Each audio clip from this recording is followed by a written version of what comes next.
Hello, everyone. Welcome to Becoming Bold Podcast, and welcome back to another episode. If you're new here, welcome. I am your host, Cynthia, and on here I talk about faith and how to boldly live that out. Guys, today I am recording this video on June 6th.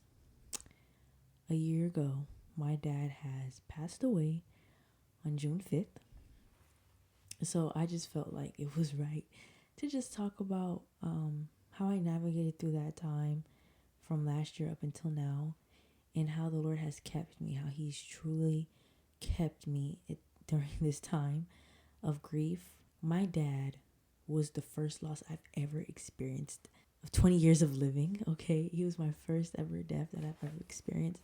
So it was hard. That time was very, very hard. I want to just talk about what I've experienced last year and how the Lord has been showing Himself in my life more and more every single day since then, and give practical tips on what can help you guys if you guys are going through something similar of losing a loved one or have lost someone in the past and you're still having a hard time trying to navigate through the grief and the pain and the hurt. That's what we're going to talk about today. When I lost my dad last year, I did not know what to do. I didn't know what to do. I panicked. I freaked out. It was hard for me to feel my emotions. I never thought something would happen like this, especially so early in my adulthood that I'll experience losing a parent. I remember trying to push down and bottle up all my emotions that I was feeling because, one, there was a lot of people coming in and out of our house, so I couldn't really be alone to process my emotions. And I just try to push past how I felt because around this time, the Lord has also placed the podcast on my heart, starting the podcast. So I was just like, okay, God, it's so funny because the day before my mic had came and I had gotten my first mic, it was like a mini mic. If you go down on my videos, you guys will see what I'm talking about. But I had gotten this little mini mic. I made a video about it. I was so happy. I was like, oh my gosh, like, we're going to get this podcast up and running. We're going to get this content creation up and running. I was just so excited. And then the day after, my dad died, and I was so upset. And a part of me wanted to just push down how I felt to continue doing what it was God was calling me to do. And I did not allow myself to feel. I didn't allow myself to process that I just lost my dad. So that's the first point I'm going to talk about today, is allow yourself to feel. I know it's kind of hard for, the men out there to do that, but we have to understand that bottling up our emotions, not processing what's happening to us, but not processing what affect us negatively, is not a good thing. It's not a good thing because everybody reacts to certain things differently.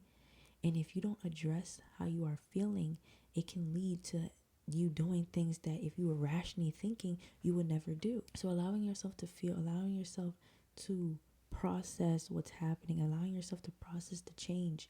I remember after he died, I didn't know what was going to happen. This was my first time, living with it just being my mom.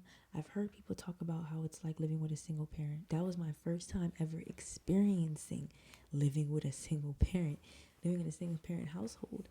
And what made it worse was the fact that they just had a baby too. My parents just had a baby, and he was 5 months old at the time.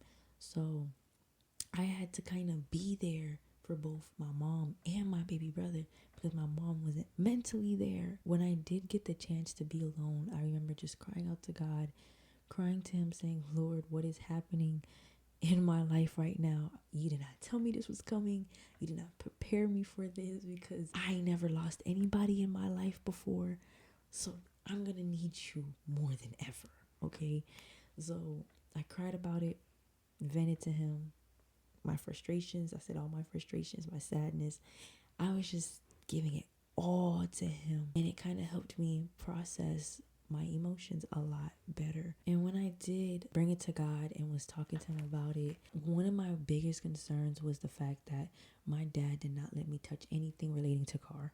Okay, I had a 2009 Toyota Yaris last year, and I don't really know too much about cars. Okay, my dad was the car guru. He knew everything about cars, and any issue I had with my car, just called my dad. And I remember he told me the last two things that my car needed to get fixed before he died, which was it needed a new car battery and new windshield wipers.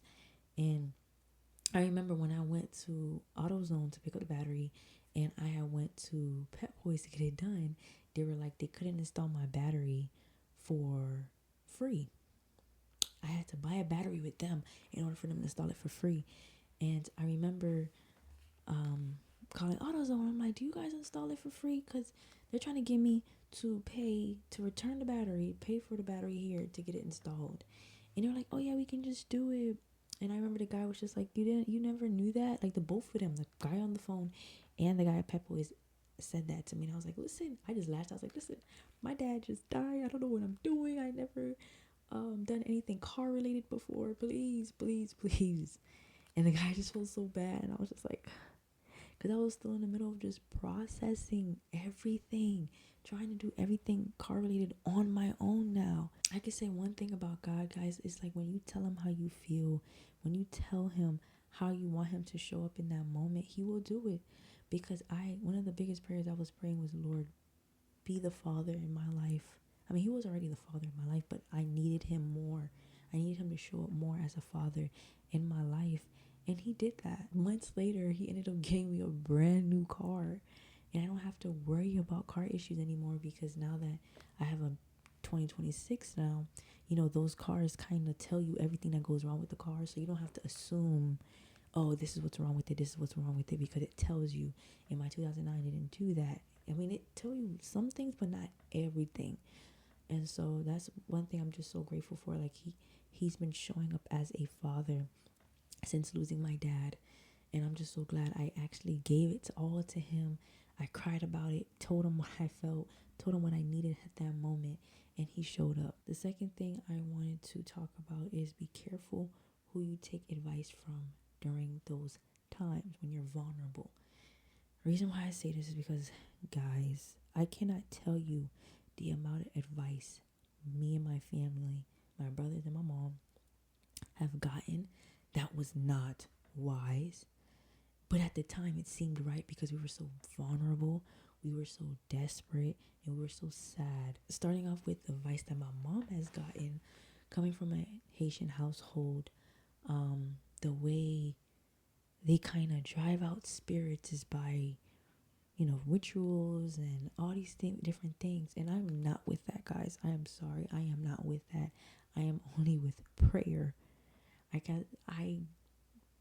I prefer to cast things out with prayer, okay? So I'm guessing at the time my mom was like really, really spooked out because she felt like she was feeling my dad, seeing my dad and everything like that. And that's what they suggest that she do. Nobody suggested prayer. Everybody was like, do this, do that, this, that. And I remember me and my brothers were like, Mom, like, do not listen to these people. We're going to pray. If that's what you're feeling, that the enemy is messing with you right now, we are going to pray. And she listened. We ended up just praying. I was like, Mom, every time you get spooked out, every time you get scared, pray, pray, pray. And so I know it was hard for her, and I feel so bad. I know it was so hard for her because you have her friends telling her one thing, and you have your kids telling you to do another. And it's like, who do you listen to? Who do you listen to? Because it was my mom's first time experiencing something like this too. So that was the type of advice she was getting.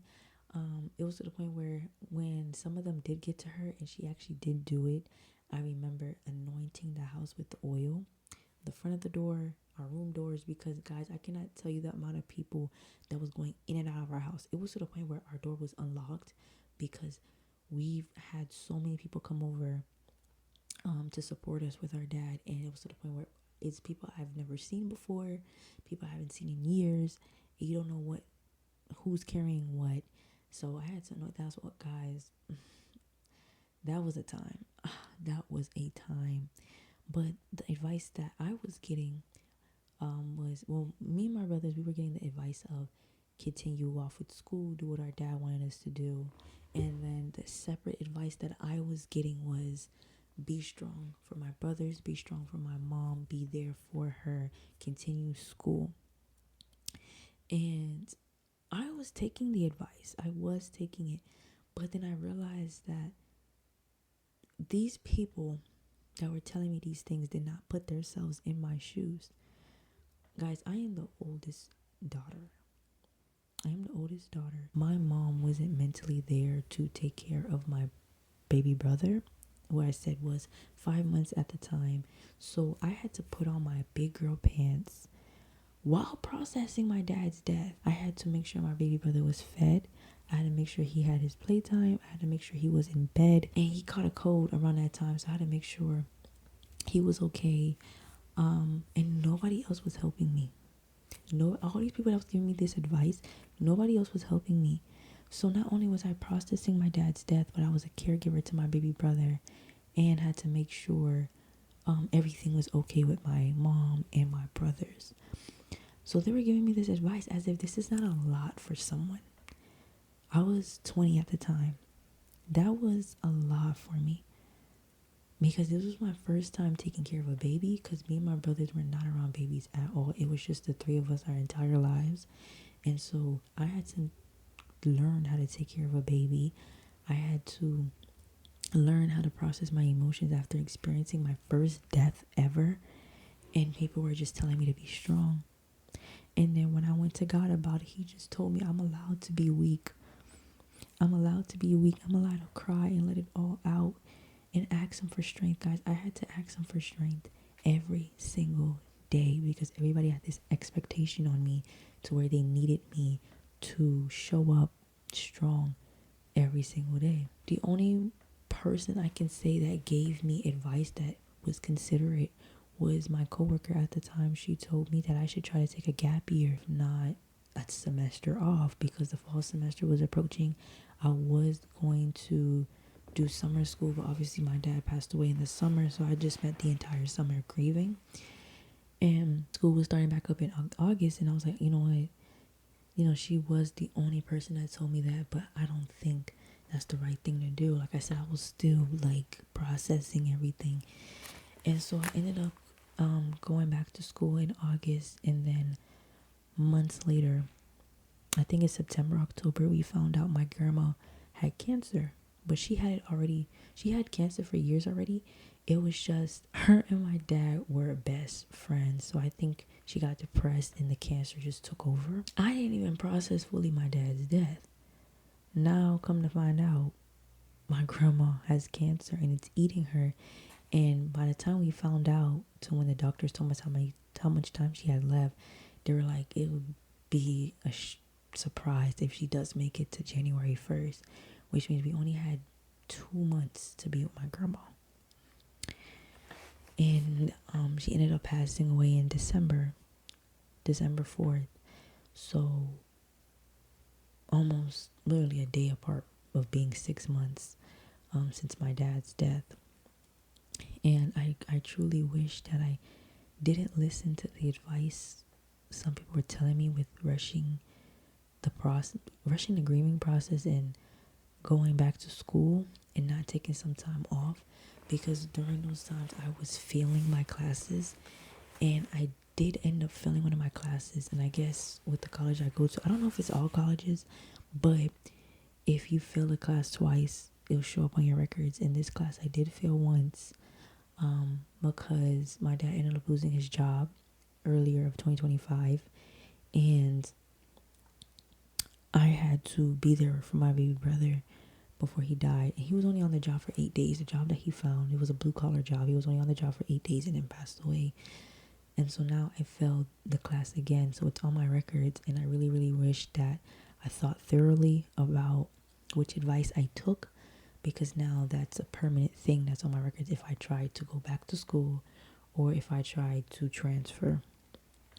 And yeah, I just really wish I didn't take advice from certain people telling me to go back and to rush the grieving process, because I fell into depression because it was just a lot for me, like taking care of my brother.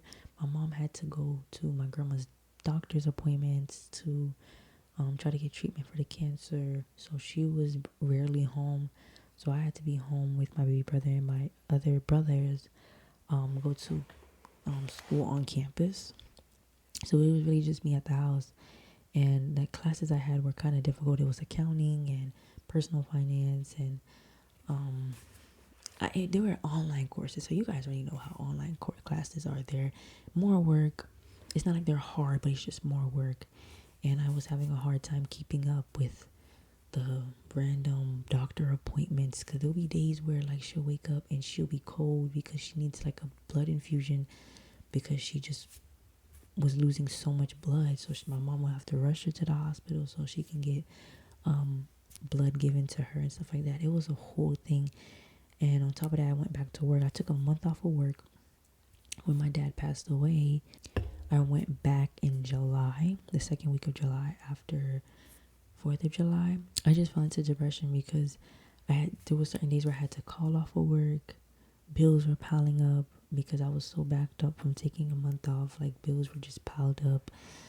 I was barely at work, barely getting schoolwork done. Had to be a caregiver to my baby brother. I didn't really have much support on my end from friends and stuff like that. So I was alone 99% of the time. And then I couldn't find the time to spend time with my boyfriend during these times. So I started therapy. Therapy wasn't really much help because the lady didn't know how to help me. And I'm shocked because she had like 30 plus years of experience with therapy and did not know how to help me with the situation. And I'm like, so I was like, I'm just going to stop doing therapy because money was running thin again. Like I said, I was in and out of work. Ruined my reputation at work. I was known as me barely being at work. And therapy was like, I think it was $60 a week. And I could not afford to keep spending money like that. So I just stopped therapy altogether. I know it's hard trying to discern which advice to take during these times. But I really wish I went to God about certain advices that I was receiving. I really wish that I went to God about what did he think I should do pertaining to school, pertaining with moving forward with life, instead of just listening to everybody else who who still have their dad in their life. Mind you, these are grown people who still have their fathers in their lives, and that are telling me that what basically like how I'm feeling is invalid. And yeah, just really, really be careful on what advice you take from certain people, and to go to God about every advice that you get, every idea that you get during these times, especially when you're very, very, very vulnerable. The last thing I want to talk about is to cling close to God during these times. I know I kind of touched on that on my last 2 points, but that's really, really how you're going to make it through. Especially if the death is still fresh, is to cling on to him. Jesus knows how you feel. Jesus knows how it feels to lose someone you love. Obviously, we see that when he lost Lazarus, he wept. Jesus wept. He was sad. And I can imagine how you feel, because obviously probably the flesh side of him was like, oh, let me go save my friend Lazarus. But God is like, no, wait a little bit.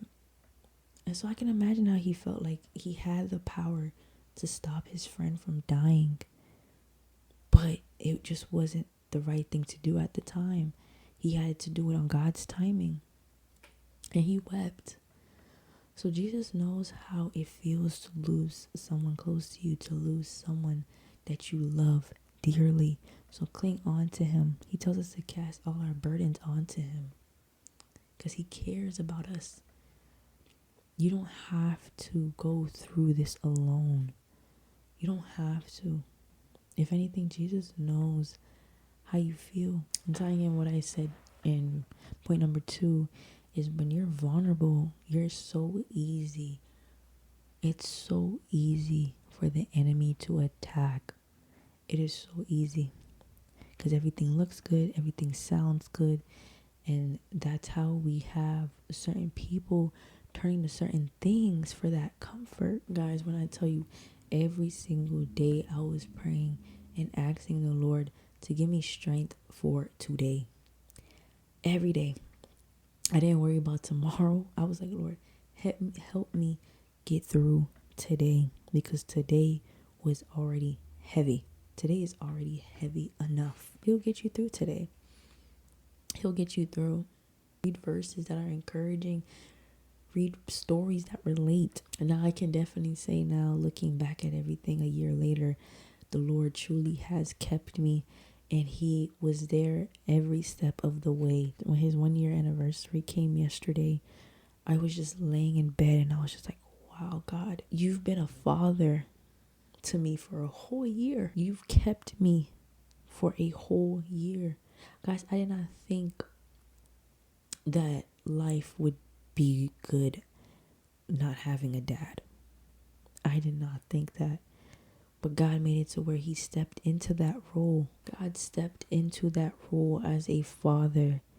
And I'm truly am grateful. Now, if you don't know Jesus, if you watch this whole entire thing and you do not have a relationship with Jesus and you do not know who Jesus is, guys, I am telling you, you do not have to go through losing someone alone. You don't. There is a Father in heaven waiting with open arms for you to run to Him, to come to Him, broken, hurting, confused, angry. He wants all of that. And He will help you heal. That is the end of this episode. I will see you guys in the next one. Thank you for watching. Bye.